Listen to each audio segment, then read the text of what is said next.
guys, i-share ko lang po sa inyo kung paano po ako gumawa ng macaroni salad. So, ayan guys, no? So, ayan, tayo ang titikim una, siyempre sa ating ginawa. Ayan, ano? So, dito, ayan guys, luto na yung macaroni natin, no? And then, ito po yung mga ingredients na kailangan po natin. Ayan, kung titingnan nyo po yan, ganyan po yung mga ingredients na kailangan po natin, no? Kakaunti lang to guys, kasi yung pasok sa budget dapat yung ginawa namin. Ito yung pinakagustong gusto ko guys, yung macaroni salad, no? Compared to the buko salad. Kasi mas gusto ko ito. Okay, so ito na nga, imimix na natin yung mga ingredients. Yung una ko pong nilagay yung ano natin, yung gatas natin, no? Ayan, nalagay natin yan, lahat-lahat yan ilalagay natin para walang may masayang sa ginagamit natin na mga okay. And then, next po na nilagay ko ay yung all-purpose cream po natin, okay? So, ayan, nilagyan ko yan ng all-purpose cream. Then, simutin siyempre natin yan guys, no? Para walang matira. And then, lalagay natin yung nata de coco na kulay. Green po yung nilagay ko dyan, no? Ayan. Hiniwa-hiwa ko po pala yan ng mga maliliit. Kasi alam nyo na, madiskarte nga ba.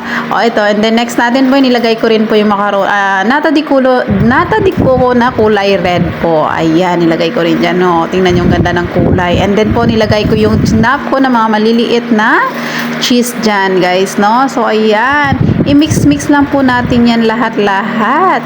Okay, so by the way guys, meron pa akong nilagay dyan, no, yung fruit cocktail po yan na maliit lang na lata. No, hindi ko nakita kung ilang ml yan. Basta yan po yung nilagay ko. Ayan, kasi nasa 400 grams po na macaroni yung ginamit ko. Kaya ganyan lang po yung mga ingredients. Pero marami na po yan nagagawa. Guys, alam nyo ba yan? So, pwedeng-pwede na kasi birthday nga ng anak ko. So, ito isa sa mga hinanda ko nga doon sa kanyang birthday sa araw na yon. At mga bata lang naman po pumunta dito kasi nga gusto niya invite daw yung mga friend niya dyan sa labas ng bahay ng mga kalaro niya. So ayan, gumawa na ako ng mga dessert kasi yun naman mga gusto ng mga bata. Kagaya nito yung mga dessert, no?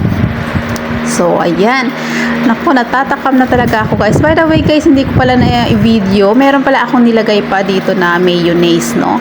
Meron pa akong nilagay na mayonnaise para magpapa-creamy po sa ating macaroni salad. Pero nakadepende po yan sa inyo kung maglalagay kayo ng mayonnaise. Yung iba kasi hindi naglalagay kasi sabi nga daw nila, umaasim daw. Pero sa akin kasi hindi. Kasi kung sakto lang naman ang nilagay nyo na anong tawag doon na mayonnaise, hindi naman po siya mangangasim. Okay, so i-mix lang po natin yan ng maayos mga mare, no, hanggang sa maging creamy po yung pag okay na po sa feeling natin na na siya, naka-mix na talaga lahat ng mga ingredient.